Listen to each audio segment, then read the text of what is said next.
नमस्कार दोस्तों, स्वागत है आपका अपना यूट्यूब चैनल टुडे एग्जाम पर। दोस्तों आज है 21 सितंबर 2022 और आज आरआरबी ग्रुप डी की कोई भी एग्जाम नहीं है। दोस्तों ये वीडियो उन लोगों के लिए है जो आने वाले समय में आरआरबी ग्रुप डी की एग्जाम देने वाले हैं। जैसा कि आप जानते हैं कि जिस दिन एग्जाम नहीं होती है उस दिन मैं टॉपिक वाइज वीडियो भी देता हूं और अपने तरफ से 2 या 3 वीडियो सजेस्ट करता हूं जो आने वाले शिफ्ट में आपको यहां से प्रश्न अभी तक देखने को तो मिला है, आगे भी मिलेगा। तो मैं ऐसे ही प्रश्नों को रखा है जो पूरा संभावना है आने की एग्जाम के अंदर। तो चलिए दोस्तों देख लीजिए कौन कौन सा प्रश्न है विथ एक्स्ट्रा फैक्ट। चलिए दोस्तों शुरू करते हैं। एक प्रश्न है यहाँ पे, टोक्यो ओलंपिक 2020 में कुल कितने देशों ने भाग लिया? तो टोक्यो ओलंपिक 2020 जो 2021 में हुआ था कोरोना के चलते, तो इसमें जो है टोटल 205 देशों ने भाग लिया था। अब क्वेश्चन गुड पूछने लगा है तो हमें क्वेश्चन भी गुड रखना पड़ेगा। तो 205 देशों ने इसमें भाग लिया था। बात करें इसमें कितने खेल शामिल थे, तो इसमें 33 खेल शामिल थे और 339 जो है आपका इवेंट्स हुआ है ना। उसके बाद 11,000 से अधिक एथलीट ने भाग लिया था। तो यहाँ पे आपको टोक्यो ओलंपिक की सारी डाटा अवेलेबल है। ये पीडीएफ भी मैं आपको टेलीग्राम पे दे दूंगा, तो आप लोग पीडीएफ से भी रीड कीजिएगा। इसके बाद बात करते हैं भारत के लिए।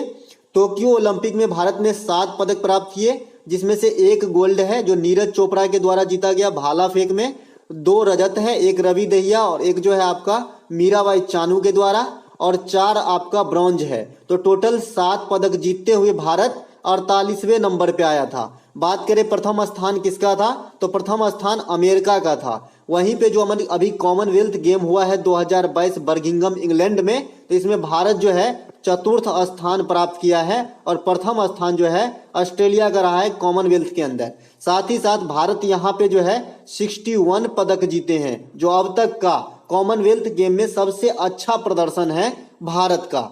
अब चलते हैं थोड़ा सा और डीप में चलते हैं। ओलंपिक की शुरुआत कब होती है? 1896 में होती है। और भारत कब से भाग ले रहा है? तो 1900 के ईस्वी से भाग ले रहा है। जो ये ओलंपिक कहाँ हुआ था 1900 में? तो आपका पेरिस फ्रांस में हुआ था। भारत अब तक ओलंपिक के अंदर 10 स्वर्ण पदक ही जीत पाए हैं, जिसमें से 1 स्वर्ण पदक जो सर्वप्रथम व्यक्तिगत रूप से जीतने वाले हैं ये आपका अभिनव बिंद्रा है, जो शूटिंग के अंदर 2008 के बीजिंग ओलंपिक में जीते थे।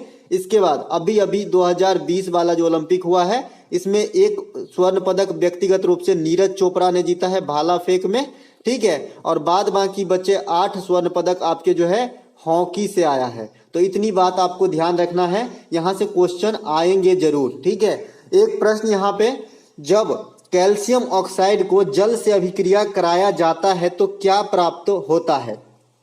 संयोजन अभिक्रिया आजकल काफी ट्रेंड में है, इसीलिए मैंने संयोजन अभिक्रिया का जो है यहाँ पर मतलब एक इक्वेशन ले लिया है। तो संयोजन अभिक्रिया में क्या होती है कि 2 प्रोडक्ट मिलके एक प्रोडक्ट बनाता है, संयोजित हो जाते हैं, तो इसे संयोजन अभिक्रिया कहते हैं। एक रेडॉक्स अभिक्रिया होता है आपका, जब अवकरण और ऑक्सीकरण की घटना एक ही साथ एक ही अभिक्रिया में होता हो तो उसे रेडॉक्स अभिक्रिया कहते हैं। साथ ही साथ जिस अभिक्रिया में आपको उष्मा की जो है प्राप्ति होती हो उसे उष्माक्षेपी अभिक्रिया कहते हैं, और जिस अभिक्रिया में उष्मा की लॉस होती हो उसे उष्माशोखी अभिक्रिया कहते हैं। ये तो खैर फार्मूला की बात हो गई।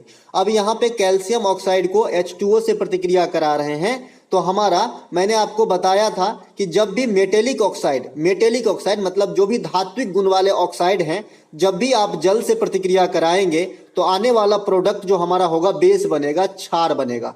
तो यहाँ पे हमारा कैल्शियम हाइड्रोक्साइड बन रहा है और हीट की जो है उत्पत्ति हो रही है, तो हमारा क्षार बन गया कैल्शियम हाइड्रोक्साइड। इसे अरेंज करने का तरीका भी मैंने बताया था कि जब भी आप किसी ऑक्साइड को जल से प्रतिक्रिया कराएं तो वो ऑक्साइड का पहला भाग ले लें। तो यहाँ मैं कैल्शियम का ले लिया हूं। इसके बाद देखें कि क्या बचा है, तो इसमें 2 हाइड्रोजन बचा है, 1 ऑक्सीजन यहाँ बचा है, 1 ऑक्सीजन यहाँ बचा है, इसीलिए OH एक ग्रुप होता है, OH का होल ट्वाइस। तो इस प्रकार से आप बैलेंस भी कर सकते हैं। एक और अभिक्रिया देख लीजिए, जब कैल्शियम हाइड्रोक्साइड यानी इसी प्रोडक्ट को जब हम CO2 यानी कार्बन डाइऑक्साइड से प्रतिक्रिया कराते हैं तो हमें संगमरमर की प्राप्ति होती है, कैल्शियम कार्बोनेट, ठीक है। कैल्शियम कार्बोनेट यही सूत्र होता है ना संगमरमर का, CaCO3। तो ये हमें प्राप्त होते हैं और जल की जो है निष्कासन हो जाती है। तो आपसे पूछा जा सकता है कि कैल्शियम कार्बोनेट की अभिक्रिया क्या है, तो आपको जो है कैल्शियम हाइड्रोक्साइड को कार्बन डाइऑक्साइड से प्रतिक्रिया कराने पे जो है कैल्शियम कार्बोनेट बनती है, ठीक है। चलते हैं आगे। अगला एक प्रश्न है यहाँ पे कि ऐसे तत्व जिसमें धातु और अधातु दोनों के गुण विद्यमान हो, न तो धातु है, इसमें दूसरे लैंग्वेज में कैसे लिखेंगे, न तो धातु न ही अधातु, ठीक है, तो इसको क्या बोलते हैं, इसको बोलते हैं उपधातु, उपधातु बोलते हैं, काफी ट्रेंड में है। और आधुनिक आवर्त सारणी में कितने उपधातु हैं टोटल, मुख्य रूप से, वैसे उपधातु और भी चीज को कहा जा सकता है, पोलोनियम वगैरह भी उपधातु के गुण थोड़े बहुत रखते हैं, लेकिन जो मुख्य रूप से है ये आपका 7 ही उपधातु है जो पीरियोडिक टेबल में जो है जस्टिफाई किए गए हैं। इसके बाद ये उपधातु कौन कौन से हैं, तो सिलिकॉन है, जर्मेनियम है, आर्सेनिक है, एंटीमनी है, टीली और भी है 2-3, अभी जो है इतना ये नहीं हो रहा है याद, लेकिन 2-3 और होंगे, 7 है टोटल, ठीक है। सिलिकॉन को जो है इसका प्रयोग आईसी चिप वगैरह में किया जाता है, ठीक है।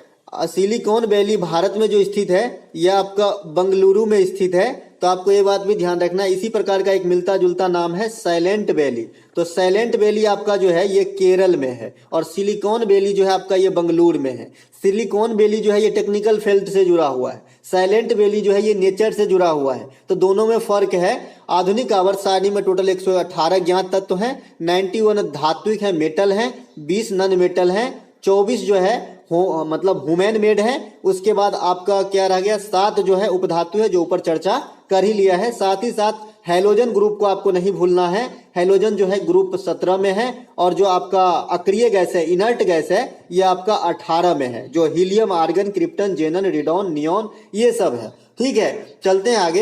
एक प्रश्न यहाँ पे, किस आईआईटी ने भूकंप पूर्व चेतावनी मोबाइल ऐप लॉन्च किया है। अब जानते हैं आप आईआईटी वाला क्वेश्चन जो है काफी ट्रेंड में है, जैसे कल पूछा गया था कि किस आईआईटी ने जो है मुख के कैंसर के लिए जो है टाटा के साथ टाई अप किया है, इस प्रकार का प्रश्न आया था, तो आपका आंसर था खड़गपुर। अब यहाँ पे आईआईटी भूकंप जो पूर्व चेतावनी है कि भूकंप आने से पूर्व चेतावनी दे देगा, तो एक मोबाइल ऐप बनाया है EEW। ये कौन है, आईआईटी रुड़की है, ठीक है, आईआईटी रुड़की है जो उत्तराखंड में स्थित है। एक प्रश्न, भारत में स्थापित पहला परमाणु संयंत्र तारापुर है, तो इसकी स्थापना कब हुई थी, तो भारत में स्थापित पहला परमाणु संयंत्र तारापुर है। इसकी स्थापना आपका 1969 में होती है। 1969 में आपकी इसरो की भी स्थापना होती है। 1969 में आपका जो है नील आर्मस्ट्रॉन्ग जो चंद्रमा पे गए थे, ये भी इसी काल में होता है 1969 में। और ये किस विमान से गए थे, ये भी आपके एग्जाम में छप जाते हैं। तो अपोलो 11 से गए थे, ठीक है, चंद्रमा पे, और यूएसए की तरफ से गए थे, ठीक है, ये नासा का जो है प्रक्रम था। इसके अलावा आपको क्या बताना चाहता हूं मैं यहाँ पे कि 1969 में जो 14 बैंकों का राष्ट्रीयकरण हुआ है इंडिया में, ये भी 19 जुलाई 1969 को ही हुआ था, इंदिरा गांधी के समय प्रथम बार 14 बैंकों का राष्ट्रीयकरण। तो 1969 से आप इतना चीज याद रख सकते हैं, कोरिलेट करके याद रखिए, काफी चीज याद हो जाती है, भूलने की सवाल ही नहीं उठती। अब यहाँ पे आ गया आपका जो है डीआरडीओ की स्थापना, ये 1959 में होता है। इसका मुख्यालय दिल्ली में है, और वर्तमान में जो इसके प्रमुख जी सतीश रेड्डी थे, ये बदल गया है, अब इसका प्रमुख जो हो गया है कामत साहब हो गए हैं, और इसरो के प्रमुख एस सोमनाथ हैं, और जो जी सतीश रेड्डी थे ये रक्षा मंत्री के जो है प्रमुख सलाहकार बनाए गए हैं, ठीक है, रक्षा मंत्री है ना, तो इनके सलाहकार बनाए गए हैं सतीश रेड्डी को। तो ये बात भी ध्यान रखिए क्योंकि करंट अफेयर 22 के ट्रेंड में है। एक प्रश्न है यहाँ पे, 15 सेमी फोकस दूरी वाली कोई अवतल लेंस यानी कनकेव लेंस, जो बच्चे अंग्रेजी में पढ़ते हैं, किसी वस्तु का प्रतिबिंब लेंस से 10 सेमी की दूरी पर बनता है, तो वस्तु लेंस से कितनी दूरी पर है। अब यहाँ पे वस्तु की दूरी पूछा जा रहा है, ठीक है, आपको यहाँ पे वस्तु की दूरी पूछा जा रहा है, और कौन सा लेंस है, तो अवतल लेंस है। अवतल लेंस में फोकस दूरी कैसा लेना है, आपको निगेटिव लेना है। अवतल लेंस हो चाहे उत्तल लेंस हो, फोकस दूरी आपको निगेटिव लेना है। आप देखिए अवतल लेंस में फोकस दूरी इस साइड होता है, तो जो भी बाएं साइड होता है आपका फोकस दूरी उसको निगेटिव ले लेंगे, और उत्तल दर्पण में इस साइड होता है फोकस दूरी, है ना, तो आपको इधर पॉजिटिव ले लेते हैं। और अवतलो दर्पण जो होता है एकरो फोकस दूरी एनरे होता है, तो ये भी निगेटिव ले लेते हैं। तो ये फोकस दूरी अवतल दर्पण हो या अवतल लेंस हो, निगेटिव ले लेंगे। फोकस दूरी उत्तल दर्पण हो या फिर उत्तल लेंस हो, पॉजिटिव ले लेंगे, ठीक है। तो ये तो हो गई फोकस दूरी की बात कि हम ले लिए निगेटिव।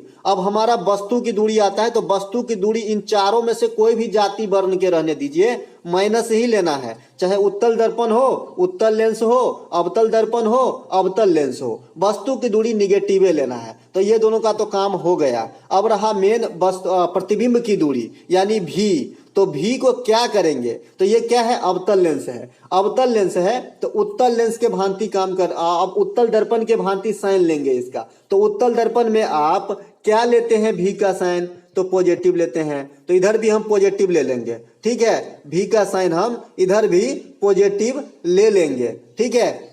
चलते हैं और इसी से आपको सॉल्व करना है, तो आप ये सॉल्व कर लीजिएगा इन तीनों साइन का प्रयोग करके, ठीक है। आई होप आप कर लेंगे। चलिए हम ही कर देते हैं। अभी आपको जो साइन बताया ये जरूर ध्यान रखना है आपको, ठीक है। तो फोकस दूरी कितनी है आपका, फोकस दूरी है आपका -15।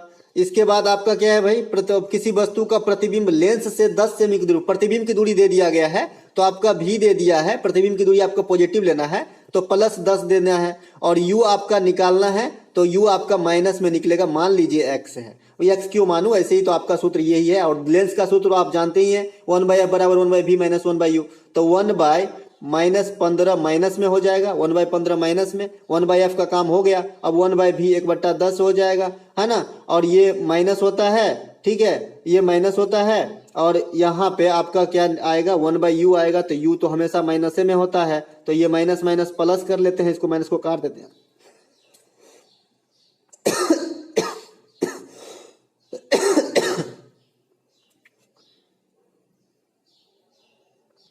कोई बात नहीं, यहाँ से माइनस माइनस काट देते हैं तो क्या आया था, ये आप देख लीजिए, ये जो है ये भी माइनस में प्लस में हो जाएगा तो इधर आएगा आपका। तो ये 1/u बराबर क्या हो जाएगा, 1/10 माइनस 1/15 हो जाएगा ना, ये इधर आ जाएगा। तो 1/10 में से 1/15 को घटा देंगे, तो 1/10 में से 1/15 बराबर 1/u हो जाएगा। अब 15 और 10 का एलसीएम कितना, 30, तो 3 में से 2 गया तो 1/30, तो हमारा u का वैल्यू जो है 30 सेंटीमीटर आ जाएगा। u का वैल्यू जो है 30 आ जाएगा, वो भी पॉजिटिव में, तो ध्यान रखिए, ठीक है। चलते हैं आगे। एक बच्चे ने कमेंट किया है कि दर्पण लेंस से संबंधित कुछ न्यूमेरिकल पढ़ा दीजिए। तो मेरे पास आज टाइम है, मैं देखता हूँ शाम तक होगा तो आपको जो है दो न्यूमेरिकल, हर मतलब दो प्रकार के न्यूमेरिकल जो है आवर्धन क्षमता को इंक्लूड करते हुए बताएंगे आपको, ठीक है। तो देख लीजिएगा वो भी। चलते हैं आगे।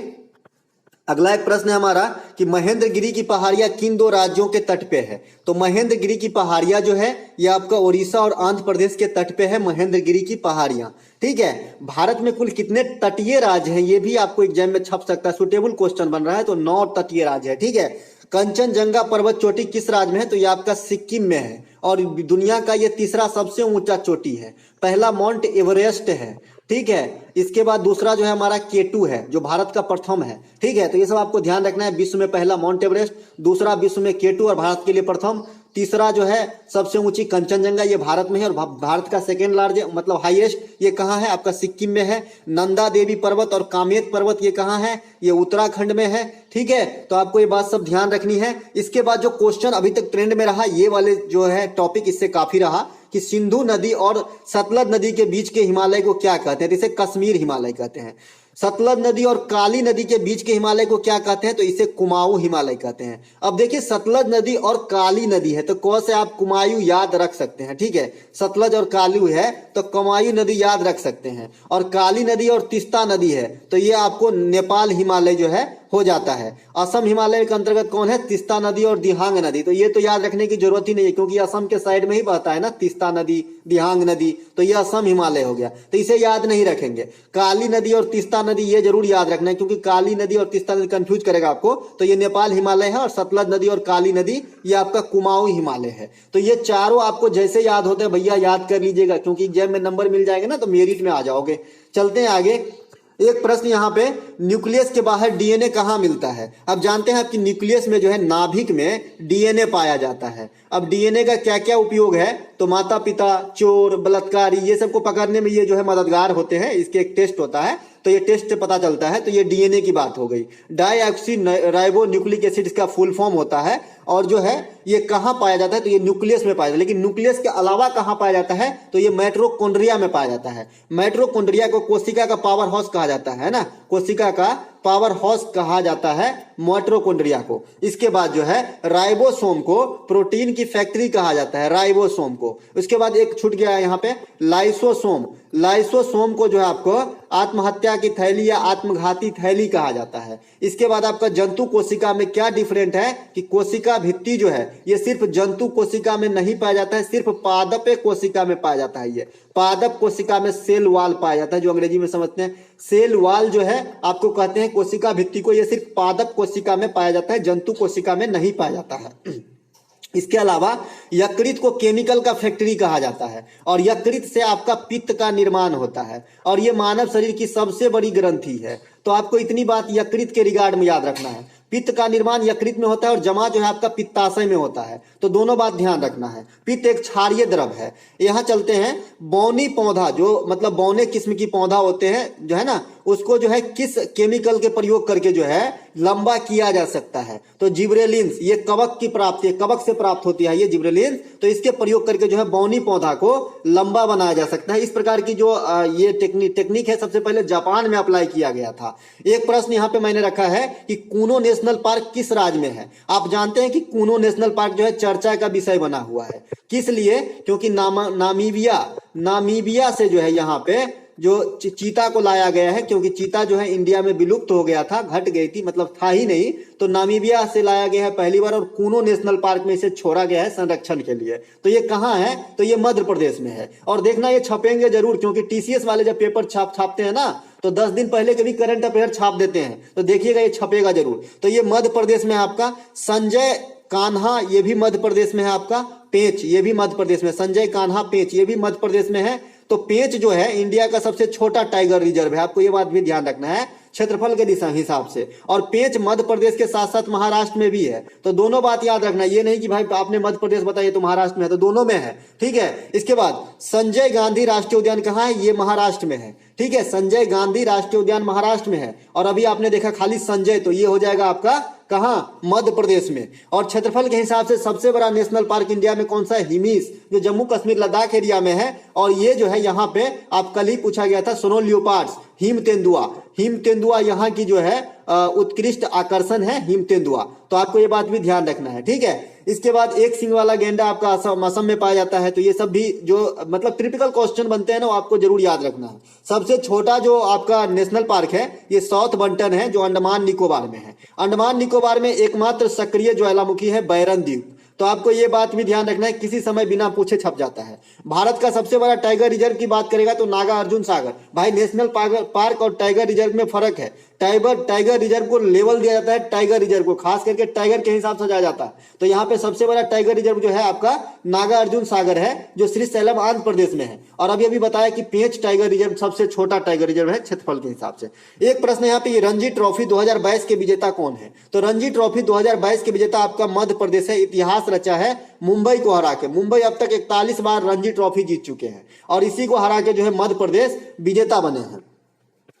एक प्रश्न है यहाँ पे कि किसी परिपथ में 2 एम्पियर की धारा 5 तथा 10 ओम के दो प्रतिरोध से समांतर क्रम में जुड़े हैं, तो विभवांतर क्या होगा। V बराबर IR बता दे रहा हूं और समांतर क्रम में टोटल प्रतिरोध क्या होता है, 1/R बराबर 1/R1 प्लस 1/R2। इसको सॉल्व करके मुझे आप बताइएगा, देखता हूं कितने बच्चे कंसस हैं, ठीक है। चलते हैं आगे। एक प्रश्न यहाँ पे कि ग्रामीण क्षेत्र के विकास के संलग्न संस्थाओं को, जो भी भाई ग्रामीण क्षेत्र के विकास से जुड़ी हुई एफिलिएटेड संस्था है, उसको पुनर्वित्त मतलब रकम, लोन है ना, कौन प्रदान करता है, तो ये नाबार्ड प्रदान करता है। नाबार्ड का फुल फॉर्म भी आपसे पूछा जाता है, तो ये भी ध्यान रखिएगा। नाबार्ड की स्थापना कब होती है, शिवरामन समिति की अनुशंसा पे होती है पहली बात। और कब होती है, 12 जुलाई 1982 को होती है। इसकी मुख्यालय कहाँ है, मुंबई में है। ये कृषि क्षेत्र की सबसे बड़ी बैंक है। नाबार्ड में जो है, नाबार्ड के प्रमुख अभी वर्तमान में कौन है, आर चिंताला है। कौन है, आर चिंताला है। इसी का एक छोटा भाई है सिडबी जो लघु एवं उद्योग विकास बैंक है, सिडबी। इसका मुख्यालय कहाँ है, तो लखनऊ उत्तर प्रदेश की राजधानी में है। इसके बाद ये किस समिति की अनुशंसा पे लगाया गया था, तो आबिद हुसैन समिति की अनुशंसा पे जो है इसको स्थापना किया गया था। एक प्रश्न यहाँ पे है कि सिद्धि भाषा किस राज्य से संबंधित है। अभी आपने देखा कि भाषा का भी बड़ा ट्रेंड चल रहा है, तो सिद्धि भाषा जो है ये कर्नाटक से संबंधित है। कर्नाटक के लुप्त भाषा है। कर्नाटक में पहले बोले जाते थे, लेकिन अब जो है इसकी बोलने वाले की तादाद बहुत कम है, लेकिन कर्नाटक के हैं, तो सिद्धि भाषा कर्नाटक में है। कोक बरोक भाषा ये त्रिपुरा में बोली जाती है, त्रिपुरा लोगों के द्वारा। कोंकणी भाषा आपको गोवा में बोला जाता है। गालो भाषा आपको अरुणाचल प्रदेश में बोला जाता है, जो पूछा गया था। ठीक है, तो ये सब बात आपको ध्यान रखना है। साथ ही साथ शास्त्रीय भाषा से क्वेश्चन काफी ट्रेंड में रहते हैं, तो शास्त्रीय भाषा अपने पास 6 है। अब तो पुराने हो गए होंगे, तमिल, तेलुगु, कन्नड़, संस्कृत, मलयालम, ओडिसी। ओडिसी को सबसे लास्ट में दर्जा दिया गया था, तो 2014 में।